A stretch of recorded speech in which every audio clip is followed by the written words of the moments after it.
Assalamualaikum warahmatullahi wabarakatuh. Kita lanjutkan lagi materi kita untuk hari ini, di mana sebelumnya kita telah membuat latihan 1, yaitu untuk menampilkan semua data daripada tabel siswa. Ya, menampilkan data pada tabel siswa, di mana kita menggunakan select bintang from TBL siswa. Jadi yang perlu kita ingat, kalau kita ingin menampilkan seluruh data yang ada di sebuah tabel, maka kita menggunakan select bintang from, nama tabelnya apa.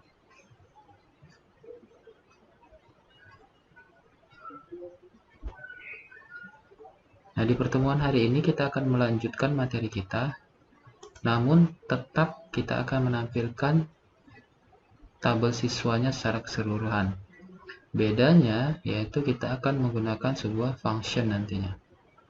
Ya, jadi saya harap ada file baru nanti yang kita buat. Yang pertama latihan 2, yang kedua file function.php.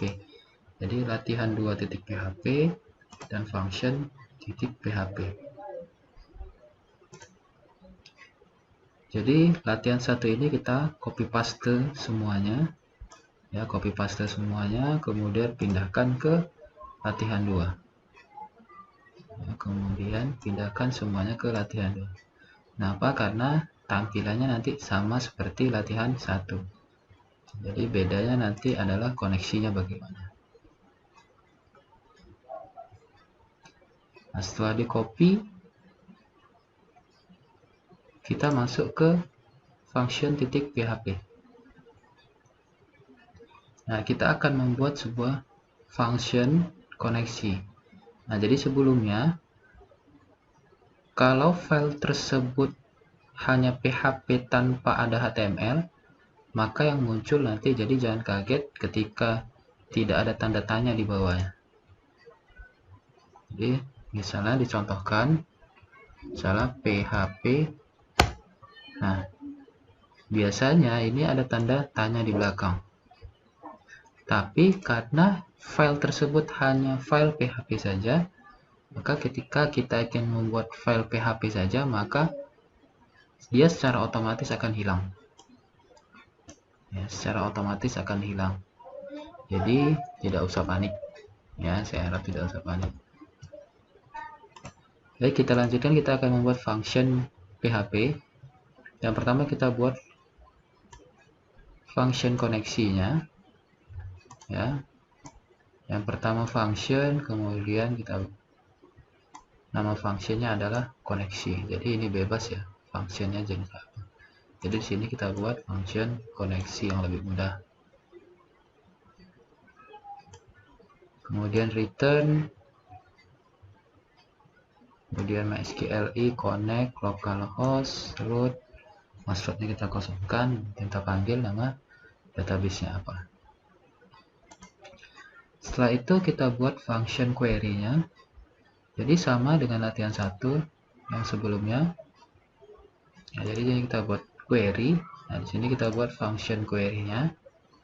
Di function query, ya, kita bentuk variabel query.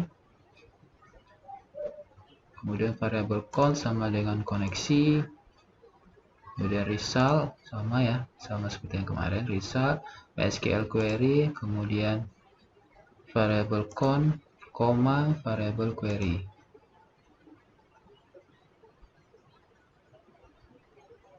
Kemudian ini array-nya. Ya, jadi ini kita membentuk sebuah array. Jadi copy paste saja yang kemarin, masukkan ke kemarin. Nah. Kemudian terakhir adalah return row.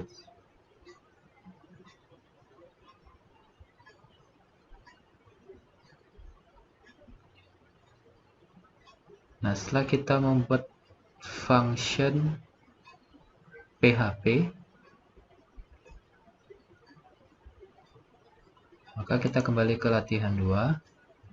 Nah, di mana sebelumnya kalau di latihan pertama ketika kita membuat koneksinya ada 13 baris. Jadi kalau di sini saya contohkan 13 baris.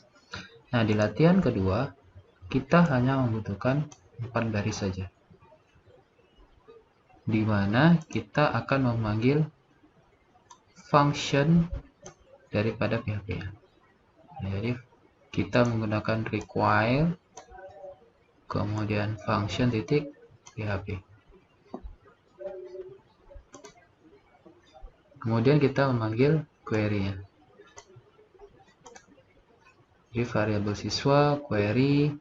Jadi yang perlu diingat adalah functionnya harus sama ya. Ini query. Ya, jadi ini query juga. Jadi harus sama. Kemudian panggil SQL ya, memanggil semua data di dalam sebuah tabel, yaitu menggunakan select bintang from tbl siswa. Ya, jadi di latihan kedua untuk membuat koneksinya yaitu cukup sederhana. Jadi tidak terlalu banyak baris seperti di latihan yang pertama.